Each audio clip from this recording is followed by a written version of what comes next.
previous day we just finished the first of that is the what do you mean by the mercantile, and we already start the second chapter, and it is the middle of the second chapter where we just started, that is the East India Company begins trade in Bengal.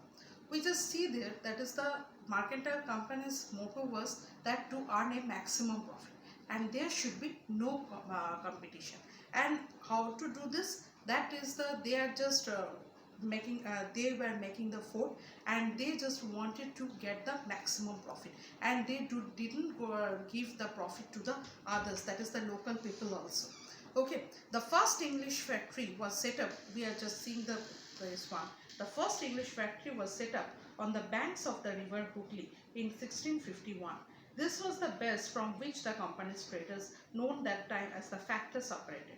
The factory had a warehouse where goods for export, you already know the meaning of the warehouse. Warehouse means that is the Godown, where the goods are stored. And it had office where company officials sat. As trade expanded, the company pursued factory merchants and traders to come and settle near the factory. By 1696, it began building a fort around the settlement. 2 years later, it bribed Mughal officials into giving the company zamindari rights over 3 villages. One of these was Kalikata, so which later grew into the city of Calcutta or Kolkata as it is known today. It was persuaded the Mughal Emperor Aurangzeb to issue a farman granting the company the right to trade duty free. Farman means here that is Aurangzeb issued a royal order. That is that they don't have to give any type of tax. But there is a local rulers are also there, and at that time the Mughal emperor was not very much position is there. So we just see there that is the farmer was made, and the company tried continuously to press for more conscious and the manipulate existing privilege. Aurangzeb's farmer, for instance, had granted only the company the right to trade duty-free, but officials of the company who were carrying on private trade on the side were expected to pay duty. These they refused to pay, causing an enormous loss of revenue for Bengal.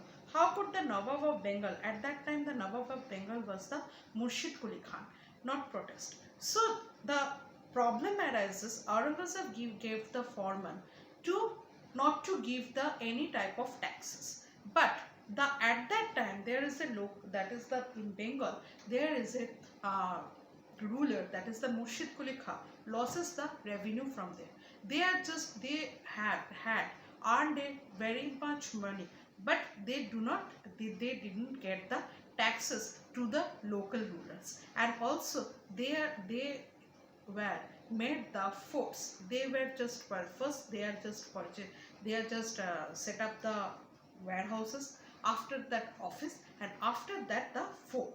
Okay, so in this way we just see that is the battle arises, because of that is the local rulers were deprived by the British. So that is the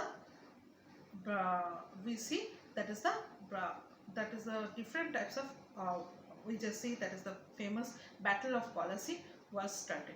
Though the early how trade led to the battles, we just see here that is through the early 18th century the conflict between the company and the Nawabs of Bengal intensified.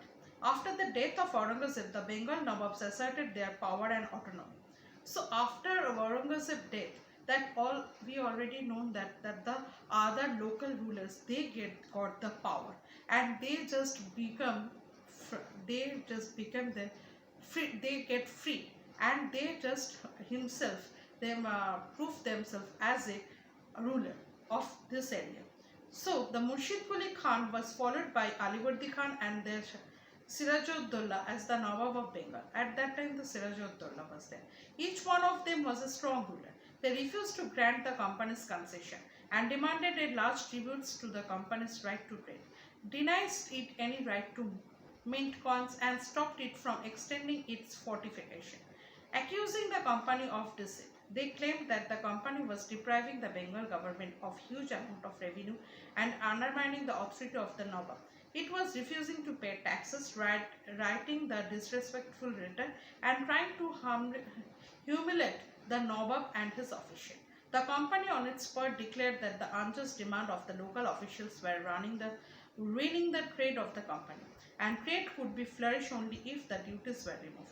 It was also convinced that the expand trade heat had to enlarge the settlement, buy up villages and rebuild its force. The conflicts led to confrontation and finally culminate in the famous Battle of Plassey. So up to this we have to read today. That is the Battle of Plassey. We already know there. That is the Nawab Sirajuddaula, that he just lost the battle. Because of that, the other people, that is the who were working under the Nawab, they were in the British.